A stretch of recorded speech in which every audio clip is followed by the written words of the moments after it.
Muy bien, nosotros ahora vamos a empezar con los temas para analizar. Vamos a hablar del tema de la inflación. Se habla de llegar en marzo a 3,04%, ¿no? ¿Cómo va la economía en nuestro país? El tema de los precios, para muchos ha subido mucho, se mantiene los salarios igual. Claro, ha habido días, ¿no? Previo a la Semana Santa el pescado tuvo un decrecimiento significativo. El bonito, por ejemplo, llegó incluso a los 4 o 5 soles. Hay Pero otro el todavía pollo que era subió. más caro. Ahora está al revés, ¿no? El pollo ha bajado en los últimos días. Así es. Nosotros vamos a saludar a Teodoro Crisólogo. Él es analista senior del IP, es Instituto Peruano de Economía, y para poder hablar pues del tema de la inflación. ¿Cómo está la situación actual? ¿Cómo ven, cómo leen ustedes la situación del Perú actual? Buenas noches, gracias por la invitación. Y sí, en realidad el reporte que ha publicado el día de ayer el INEI nos ha mostrado de que la inflación ha continuado o ha retornado, mejor dicho, a esa tendencia descendente que había iniciado más o menos en mediados de 2023. ¿No? Una inflación de 3,05% en el caso de Lima Metropolitana y una inflación de 2,67% en el caso del Perú, ¿no? En el caso, digamos, de la canasta básica promedio a nivel nacional. ¿No? Es necesario recordar que en marzo siempre tenemos factores estacionales que empujan al alza algunos precios, ¿no? Como por ejemplo el tema de las tarifas educativas, de los precios de la enseñanza, ¿no? Las pensiones usualmente suben bastante en estos meses. Y además también algunos productos perecibles, ¿no? Que son consecuencia del clima caluroso que tenemos estacionalmente en esta parte del año, ¿no? Tipo el limón, tipo el tomate, ¿no? Claro. Y a eso se le ha sumado también el tema, por ejemplo, del precio del pollo y el precio de los huevos, ¿no? Pero a pesar, digamos, de esta subida, digamos, transitoria y mensual que han tenido los precios, cuando uno ya hace la comparación anual, que es la que le importa más que nada al Banco Central de Reserva, vemos justamente de que la inflación anual, digamos, ha continuado esa tendencia descendente y se ubica muy cerca ya del rango meta del Banco Central de Reserva, ¿no? Que está entre 1 y 3%, ¿no? En Lima Metropolitana está en 3,05% y está ahí pegadito nada más para poder llegar al rango meta, al menos al límite superior del rango meta, ¿no?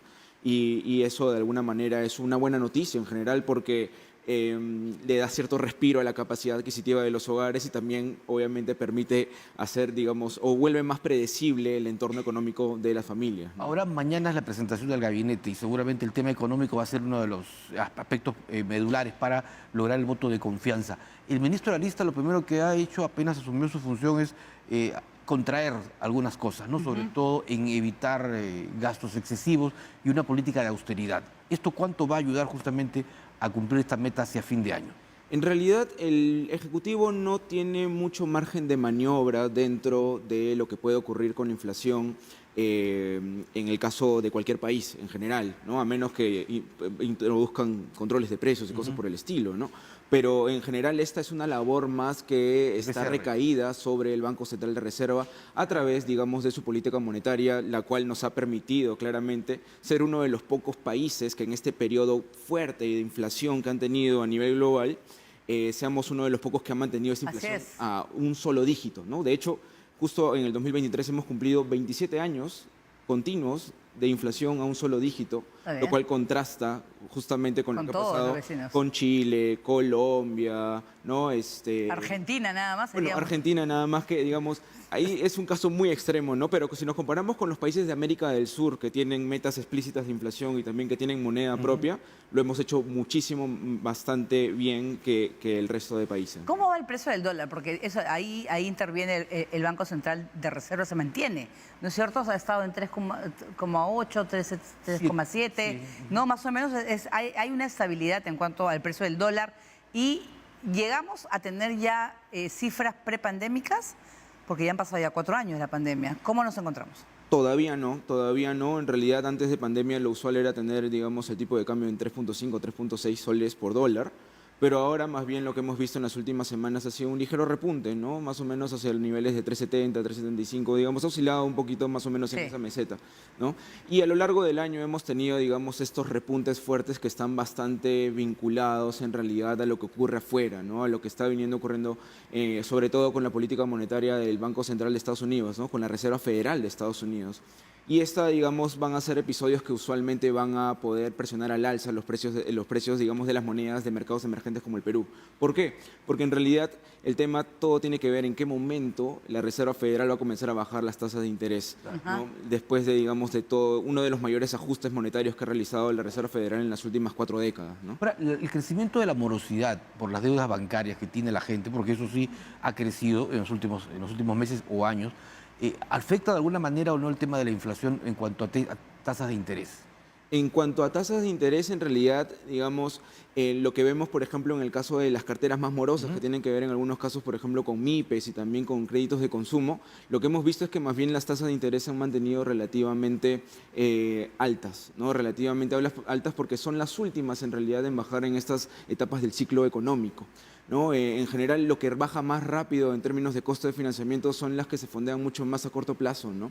Digamos, el crédito corporativo, el crédito a grandes empresas, el crédito, digamos, preferencial, ¿no? Ese tipo, digamos, de costo de financiamiento ya registran, digamos, algunas caídas, algunas reducciones relativamente importantes. Y también las tasas ya más de largo plazo, ¿no? Las tasas, digamos, por ejemplo, vinculadas a los créditos hipotecarios, las tasas de los bonos soberanos, ¿no? Ese tipo de tasas son, de alguna manera, las que han sentido un poquito más ya los efectos de los continuos recortes de tasas de interés que ha venido haciendo el Banco Central de Reserva desde más o menos el último trimestre del año pasado. En el tema de proyectos mineros que se vienen, va a haber APEC, a fin de año hay el megapuerto de Chancay, hay una serie de temas que por supuesto están pendientes y que pueden mejorar muchísimo la situación, no solamente de los limeños, estamos hablando de peruanos en general.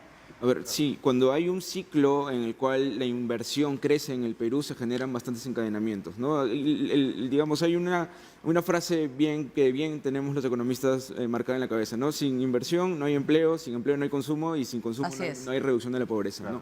Y es por eso lo importante que tiene que ver, digamos, con el hecho de generar condiciones propicias para que salgan adelante proyectos de gran envergadura, como por ejemplo los que te puede dar la minería, como lo que te puede dar, digamos, estas carteras de transporte, infraestructura, dada la enorme brecha que tenemos todavía a nivel, no solamente, digamos, en lo que estamos viendo ahorita, por ejemplo, en el ámbito portuario, ¿no? Sino también en términos de aeropuertos, proyectos Lima de 2027, ¿no? Por ejemplo, los panamericanos, todo eso. Que también va a ser sin duda...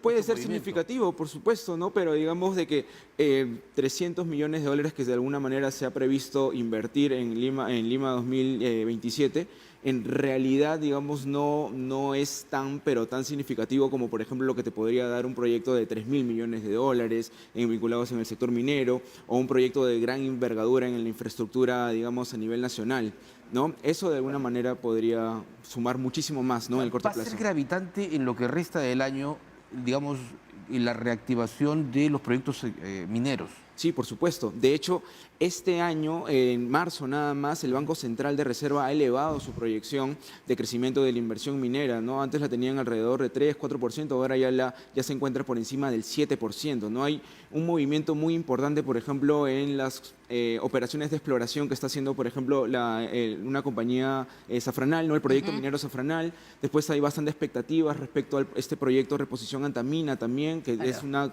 inversión que comprende alrededor de 2.000 millones de dólares, ¿no? Ese tipo, digamos, ¿Qué de pasaría, factores. Teodoro, si se da luz verde al proyecto Tía María, que es, creo, el gran motor el cual está trabajando Rómulo Mucho? Por supuesto que sería una gran noticia para el país, ¿no? En general, cada vez que le va bien a la minería, en términos de inversión, hay demasiados encadenamientos que se generan con el resto de sectores, ¿no? Hay desarrollos de nuevos proveedores mineros, hay desarrollo también, digamos, del sector inmobiliario. El periodo en el que más inversiones ha tenido la minería en todos nuestros últimos 25 años ha sido también el periodo en el que más se ha invertido en el sector inmobiliario en todas nuestras últimas décadas, ¿no? Entonces, eso te da cuenta más o menos del potencial que ofrece, digamos, un sector, no solamente para esa actividad propiamente, sino también para el resto del país. ¿Qué pasará o pasaría, porque estamos hablando en su posición, si se aprueba el tema del retiro de las AFPs?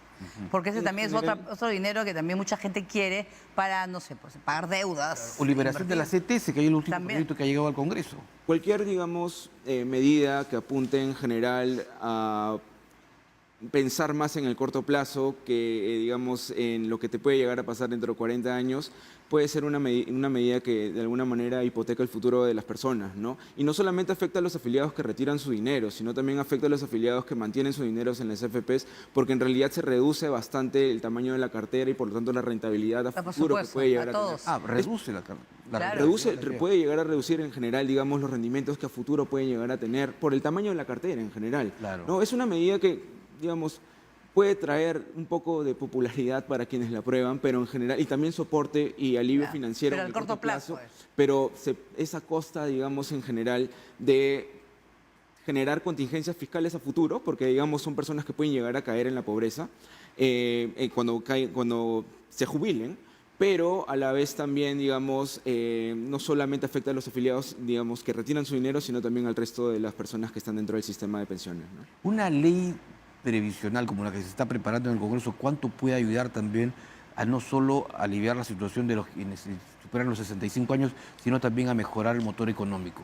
El principal problema en general del sistema de pensiones es de que no tiene una cobertura tan alta, ¿no? En general es una cobertura que solamente se puede limitar a 1 de cada 5 trabajadores en el Perú y digamos Por la informalidad. Por la alta informalidad y la precariedad laboral que todavía tenemos, ¿no? En general, el problema si no se ataca ese problema, en general cualquier tipo de reforma que se apruebe no tiene ningún sentido, ¿no? O sea, yo estaba leyendo, no sé si es exagerado, de 6 millones de personas que no tendrían pensión después de los 65.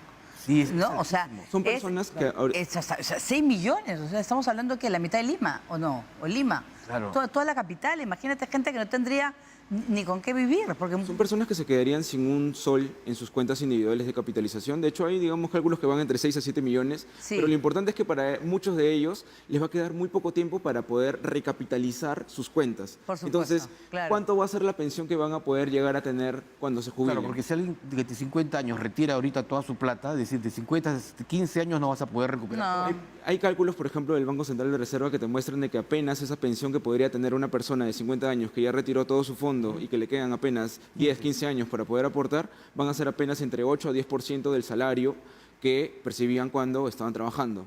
Prácticamente no es nada. Entonces, esas personas van a nuevamente ser muy vulnerables a una situación de pobreza, van a ser finalmente una contingencia fuerte para el Estado y además también van a tener que de alguna manera ingeniárselas para poder seguir sosteniendo su vida en un momento en el cual ya básicamente no deberían estar trabajando. Bueno, importante lo que tú nos dices. Sin duda, muchísimas gracias por haber venido esta noche, Teodoro Quesólogo, analista senior de IP. Gracias a ustedes. Bien, gracias.